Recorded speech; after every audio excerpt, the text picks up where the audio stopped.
Episódio 13. Como Deus se revela no livro de 1 Samuel. Ao chegarmos ao livro de 1 Samuel, a história de Israel entra em uma nova etapa. O período dos juízes está chegando ao fim. Durante gerações, Israel viveu em ciclos de pecado, opressão, clamor e libertação, mas o problema continuava. O povo precisava de direção, precisava de liderança, precisava de um rei. E é justamente nesse momento que surge uma questão fundamental. Quem realmente governa a história? Essa pergunta está no centro do livro de 1 Samuel. Israel olha para as outras nações e deseja ter um rei como elas.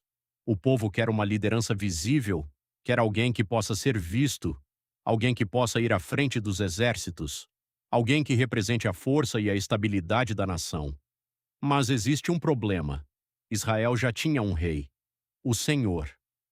Desde o princípio, Deus havia deixado claro que Israel não era apenas uma nação entre outras, era o povo que pertencia a ele. O próprio Deus havia libertado Israel do Egito, havia estabelecido sua aliança, havia conduzido o povo pelo deserto, havia dado a terra prometida. E agora, quando Israel pede um rei, o pedido revela algo mais profundo do que uma necessidade política. Revela o desejo de encontrar segurança em uma autoridade humana. O povo queria ser como todas as outras nações. Mas Deus havia chamado Israel para ser diferente das outras nações. Por isso, 1 Samuel começa nos ensinando algo fundamental sobre Deus. Ele continua sendo o verdadeiro rei, mesmo quando os homens procuram colocar outros no seu lugar. Essa verdade não significa que a monarquia fosse um acidente ou que Deus tivesse perdido o controle da história. Muito pelo contrário. O livro mostrará que mesmo quando Israel faz escolhas equivocadas, Deus continua soberanamente conduzindo os acontecimentos. Saul será escolhido, Davi será ungido, um rei será rejeitado, outro será levantado. Guerras acontecerão, alianças serão estabelecidas, pessoas tomarão decisões inesperadas, mas acima de todas essas decisões humanas existe uma vontade maior, a vontade de Deus. Essa é uma das grandes contribuições de 1 Samuel para a nossa compreensão do Senhor. Deus não é um espectador da história, ele é o seu soberano, ele levanta, ele derruba, ele escolhe, ele rejeita, ele conduz, ele julga. E nada disso acontece fora do seu conhecimento ou do seu governo. Essa verdade já havia sido revelada nos livros anteriores. Em Gênesis, vimos Deus governando a criação e conduzindo a história de Abraão, Isaque e Jacó. Em Êxodo, vimos Deus governando até mesmo sobre Faraó e sobre o império mais poderoso de seu tempo. Em Josué, vimos o Senhor cumprindo suas promessas e entregando a terra ao seu povo. Em Juízes, vimos que, mesmo em meio ao caos humano, Deus continuava levantando libertadores. Em Rute, descobrimos que sua providência continua agindo nos detalhes aparentemente comuns da vida. Agora, em 1 Samuel, essa mesma soberania aparece de maneira ainda mais evidente. Deus está conduzindo a história de Israel em direção a algo que os próprios personagens ainda não conseguem compreender. Mas existe outra característica de Deus que começa a se destacar. O Senhor não escolhe como os homens escolhem. Os homens olham para aquilo que é visível. Deus olha para aquilo que está no coração. Essa verdade se tornará especialmente importante quando Saul e Davi entrarem na narrativa. Saul impressionará os homens. Davi inicialmente será praticamente ignorado. Mas Deus não vê como o homem vê. O Senhor conhece o coração. Ele conhece aquilo que ninguém mais consegue enxergar. Por isso, 1 Samuel nos ensina que conhecer a Deus também significa aprender a enxergar a realidade a partir da perspectiva dele. Nossa avaliação é limitada. A aparência pode enganar, a força pode impressionar, a posição pode seduzir, o sucesso pode parecer aprovação. Mas Deus conhece aquilo que está escondido, ele conhece o coração, e é justamente por isso que sua escolha é perfeita. Ao longo deste livro, veremos reis surgirem e desaparecerem. Veremos homens sendo exaltados e depois humilhados. Veremos decisões humanas produzindo consequências. Mas, acima de tudo, veremos um Deus que permanece no controle. O homem pode escolher, o homem pode planejar, o homem pode desejar, mas Deus continua governando. E talvez essa seja a grande pergunta que 1 Samuel coloca diante de nós. Se Deus é o verdadeiro rei, em quem colocaremos nossa confiança? Porque conhecer a Deus não significa apenas reconhecer que Ele existe, significa reconhecer que Ele é o Senhor da história. E quando compreendemos isso, começamos a perceber que nossa segurança nunca esteve nos reis, nos líderes ou nas circunstâncias. Nossa segurança sempre esteve naquele que reina acima de todos eles. O Deus que encontramos em 1 Samuel continua sendo o mesmo Deus que conhecemos desde Gênesis: santo, fiel, misericordioso, providente, soberano. Veremos essa soberania se manifestar na ascensão e na queda dos reis, enquanto Deus conduz a história até a chegada do Rei Perfeito. Ao avançarmos pelo livro de 1 Samuel, começamos a perceber de maneira concreta como a soberania de Deus se manifesta na história. O livro não apresenta apenas acontecimentos políticos ou mudanças de liderança. Ele mostra Deus conduzindo pessoas, circunstâncias e decisões para cumprir seus propósitos. Samuel nasce em resposta à oração de Ana. Humanamente, sua história começa em uma situação de dor e esterilidade. Mas aquilo que parecia apenas uma dificuldade pessoal fazia parte de algo muito maior. Deus estava preparando o profeta que conduziria Israel em um momento decisivo de sua história. Desde cedo, Samuel é apresentado como alguém separado para o Senhor. Enquanto a casa de Eli caminhava para a corrupção, Deus levantava um novo instrumento para falar ao seu povo. Isso nos mostra novamente que Deus não depende das estruturas humanas para realizar sua vontade. Quando uma liderança falha, ele continua trabalhando. A situação de Israel também revela isso. O povo havia se afastado do Senhor e colocado sua confiança na Arca da Aliança, como se ela fosse um objeto capaz de garantir vitória. Mas Deus mostra que sua presença não pode ser manipulada. A arca não é um amuleto. O Senhor continua sendo soberano e ninguém pode utilizá-lo para realizar seus próprios interesses. Quando os filisteus capturam a arca, parece que Israel sofreu uma derrota definitiva, mas o que acontece depois revela exatamente o contrário. Deus não perdeu o controle. A própria presença da arca entre os filisteus demonstra o poder do Senhor sobre seus inimigos. Os ídolos dos filisteus caem diante dela e as cidades que a recebem experimentam a mão de Deus. Israel precisava aprender novamente uma verdade fundamental. Deus não depende do seu povo para ser Deus. Seu poder não diminui quando seu povo falha. Sua glória não depende da força de Israel. Ele continua governando mesmo quando aqueles que deveriam representá-lo são infiéis. Quando Samuel chama o povo ao arrependimento, novamente vemos a misericórdia de Deus. Israel abandona os ídolos, volta-se para o Senhor e pede sua ajuda. Então Deus intervém contra os filisteus. A vitória não acontece porque Israel se tornou poderoso. A vitória acontece porque Deus permanece fiel. Samuel ergue uma pedra e a chama de Ebenezer, dizendo: "Até aqui nos ajudou o Senhor." Essa frase resume uma das grandes verdades de 1 Samuel. A história do povo não é sustentada principalmente pela capacidade humana, é sustentada pela ação de Deus. Mas então Israel pede um rei? O povo quer alguém que governe sobre eles e os conduza às batalhas. Samuel se entristece, mas Deus lhe diz para atender ao pedido, porque o povo não estava apenas rejeitando Samuel, estava rejeitando o próprio Senhor como rei. Ainda assim, Deus não abandona Israel.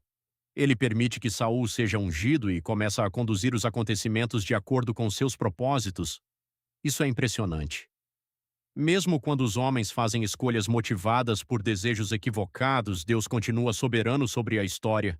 Saul começa bem, é escolhido, ungido e capacitado. Mas, pouco a pouco, seu coração revela que ele deseja mais a aprovação dos homens do que a aprovação de Deus. E aqui surge uma das grandes lições do livro. Obedecer a Deus é mais importante do que aparentar religiosidade. Saul oferece sacrifícios, participa de cerimônias e fala sobre Deus. Mas sua desobediência revela que seu coração não está verdadeiramente submetido ao Senhor. É nesse contexto que Samuel declara uma verdade que atravessa toda a Escritura: obedecer é melhor do que sacrificar. Deus não procura apenas atos religiosos exteriores, Ele procura um coração que reconheça sua autoridade, e então Deus rejeita Saul como rei. Essa rejeição poderia parecer o fim da história, mas não é. Porque quando Saul é rejeitado, Deus já está preparando outro rei.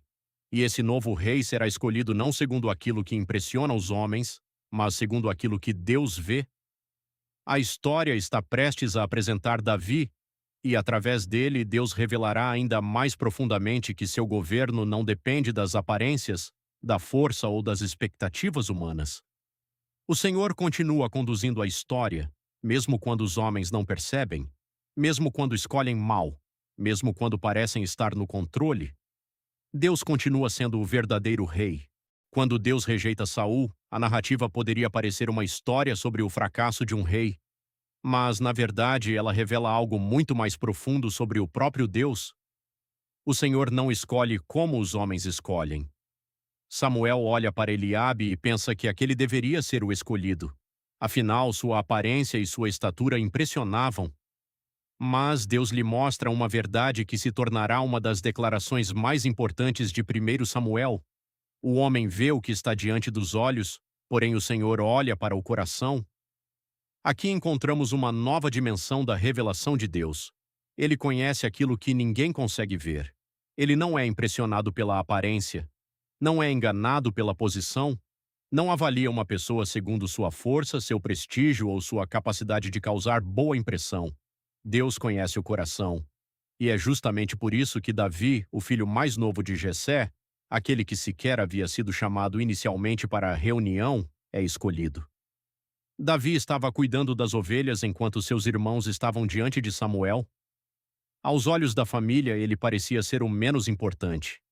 Aos olhos de Deus, porém, ele havia sido escolhido. Isso nos ensina algo fundamental sobre o caráter do Senhor. Deus é soberano em suas escolhas, mas sua soberania nunca é arbitrária. Ele conhece perfeitamente aquilo que nós conhecemos apenas parcialmente. Enquanto nós vemos o presente, Deus conhece o futuro. Enquanto nós vemos a aparência, Deus conhece o coração. Enquanto nós enxergamos apenas uma pequena parte da história, Deus conhece toda a história. Por isso podemos confiar nele. A escolha de Davi também mostra que Deus não depende dos critérios humanos para cumprir seus propósitos. O futuro rei não é escolhido entre os mais fortes, não é escolhido entre os mais velhos, não é escolhido entre os mais experientes, é escolhido entre os improváveis. Isso não significa que Davi seja perfeito, e essa observação será importante para toda a história bíblica. Davi será um homem segundo o coração de Deus, mas continuará sendo um homem pecador. Sua grandeza não estará em sua perfeição moral, estará sobretudo em sua relação com Deus, em sua fé e em sua disposição de se submeter ao Senhor. Depois de sua unção, Davi ainda não recebe imediatamente o trono. Ele precisa esperar, precisa continuar servindo, precisa enfrentar perigos, precisa fugir de Saul, precisa aprender a confiar em Deus. Aqui reencontramos uma verdade que já apareceu em Rute. A providência de Deus continua trabalhando mesmo quando a promessa ainda não se tornou realidade. Davi foi ungido rei, mas continuou sendo pastor. A promessa havia sido feita, mas o cumprimento ainda estava distante. Isso nos ensina a confiar não apenas quando vemos o resultado, mas também enquanto esperamos. E então chegamos à batalha contra Golias. É uma das cenas mais conhecidas de toda a Bíblia, mas novamente precisamos tomar cuidado para não transformar a história simplesmente em uma lição sobre coragem. O centro da narrativa não é a capacidade extraordinária de Davi, é a grandeza de Deus. Golias confia em sua força. Israel olha para o tamanho do inimigo e sente medo. Davi olha para a mesma realidade e enxerga outra coisa. Ele enxerga um inimigo que está desafiando o Deus vivo. Sua confiança não está em sua própria habilidade, está no Senhor. Davi declara que a batalha pertence ao Senhor. E quando Golias cai, fica evidente que a vitória não aconteceu porque Israel finalmente encontrou um guerreiro maior. A vitória aconteceu porque Deus continua sendo Deus. Essa cena confirma aquilo que já vimos em toda a série. Em Êxodo, Deus derrotou o Faraó. Em Josué, Deus entregou Jericó. Em Juízes, Deus libertou Israel através de homens improváveis.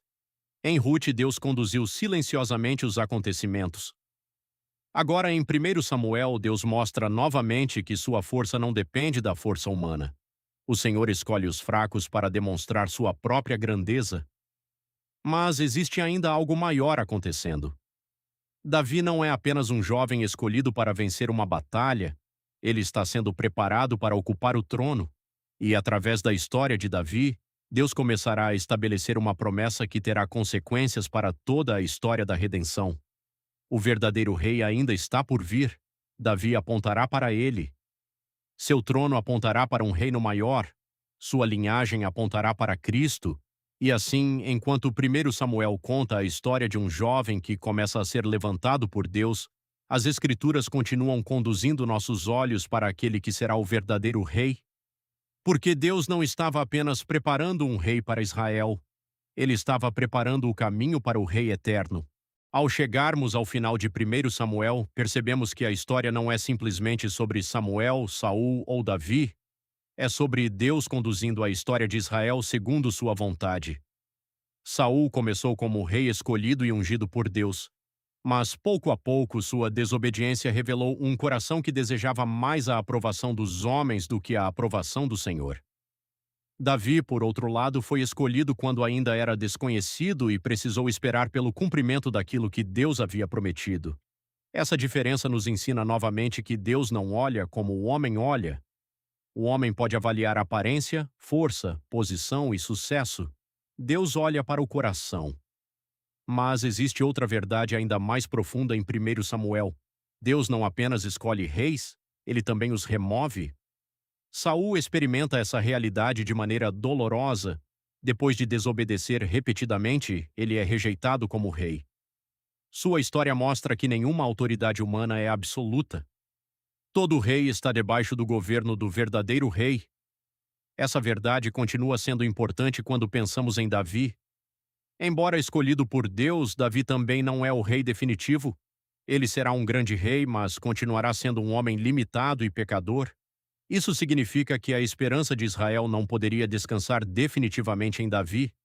A própria história da monarquia continuará demonstrando isso. Os melhores reis falharão, os maiores líderes morrerão, os impérios desaparecerão, mas Deus permanecerá. É aqui que 1 Samuel começa a apontar claramente para Cristo. Davi é o rei escolhido por Deus, mas Cristo é o rei perfeito. Davi vence inimigos, mas Cristo vence o pecado e a morte. Davi recebe um reino, mas Cristo recebe um reino eterno. Davi é ungido pelo Senhor, mas Cristo é ungido por excelência. Davi é chamado filho de Jessé, mas Jesus é o verdadeiro filho de Davi. Assim, a história de Davi não termina nele. Ela aponta para alguém maior, e isso nos permite compreender melhor a soberania de Deus. Quando Deus escolheu Davi, ele não estava apenas resolvendo uma crise política de Israel. Estava conduzindo a história da redenção em direção ao Messias. Cada etapa fazia parte de um propósito muito maior. Samuel, Saul, Davi, a monarquia, a linhagem de Davi, tudo estava sendo conduzido pela mão de Deus. Isso confirma aquilo que já aprendemos em Ruth. A providência de Deus continua agindo mesmo quando não conseguimos percebê-la. Em Ruth, essa providência apareceu nos detalhes aparentemente pequenos da vida. Em 1 Samuel, ela aparece também nos grandes acontecimentos da história. Deus governa famílias, Deus governa líderes, Deus governa reis, Deus governa nações. E tudo isso sem deixar de ser fiel ao seu caráter. Ele continua santo, continua justo, continua misericordioso, continua fiel, continua soberano. Mas 1 Samuel acrescenta algo muito importante àquilo que já conhecemos sobre Deus. Ele é o Deus que olha para o coração. Isso significa que Deus não está interessado apenas naquilo que fazemos externamente. Ele deseja um povo cujo coração esteja verdadeiramente voltado para Ele. E aqui voltamos a uma verdade que já encontramos em Deuteronômio. Conhecer a Deus produz um coração que o ama. Saul conhecia as palavras de Deus, mas repetidamente resistia à sua vontade. Davi também falharia muitas vezes, mas sua vida demonstraria uma disposição diferente. Voltar-se para Deus, reconhecer o pecado e desejar permanecer debaixo de sua autoridade. A diferença fundamental não está na ausência de pecado, está na relação do coração com Deus. Por isso, 1 Samuel não termina apenas nos ensinando a procurar bons líderes, ele nos ensina a olhar para o verdadeiro rei. Nenhum homem pode ocupar definitivamente o lugar de Deus, nenhum líder pode carregar sozinho a esperança do povo, nenhum rei humano pode transformar completamente o coração daqueles que governa. Precisamos de um rei maior, um rei cujo governo seja perfeito, um rei que não apenas governe sobre nós, mas transforme nosso interior, um rei que não morra, um rei cujo reino não tenha fim, e é para esse rei que toda a história bíblica continua apontando. O Deus revelado em 1 Samuel é o Deus soberano que governa a história, escolhe segundo sua perfeita sabedoria, olha para o coração e conduz todas as coisas para o cumprimento de suas promessas. Ele não perde o controle quando os homens falham, não abandona seu propósito quando os líderes caem, não interrompe sua obra quando a história parece confusa. Ele continua conduzindo tudo, e através da linhagem de Davi prepara o caminho para Jesus Cristo, o verdadeiro rei. No próximo episódio, continuaremos acompanhando essa história no livro de 2 Samuel, onde veremos o estabelecimento do reino de Davi e, através da aliança que Deus fará com ele, uma das mais importantes promessas messiânicas de todo o Antigo Testamento,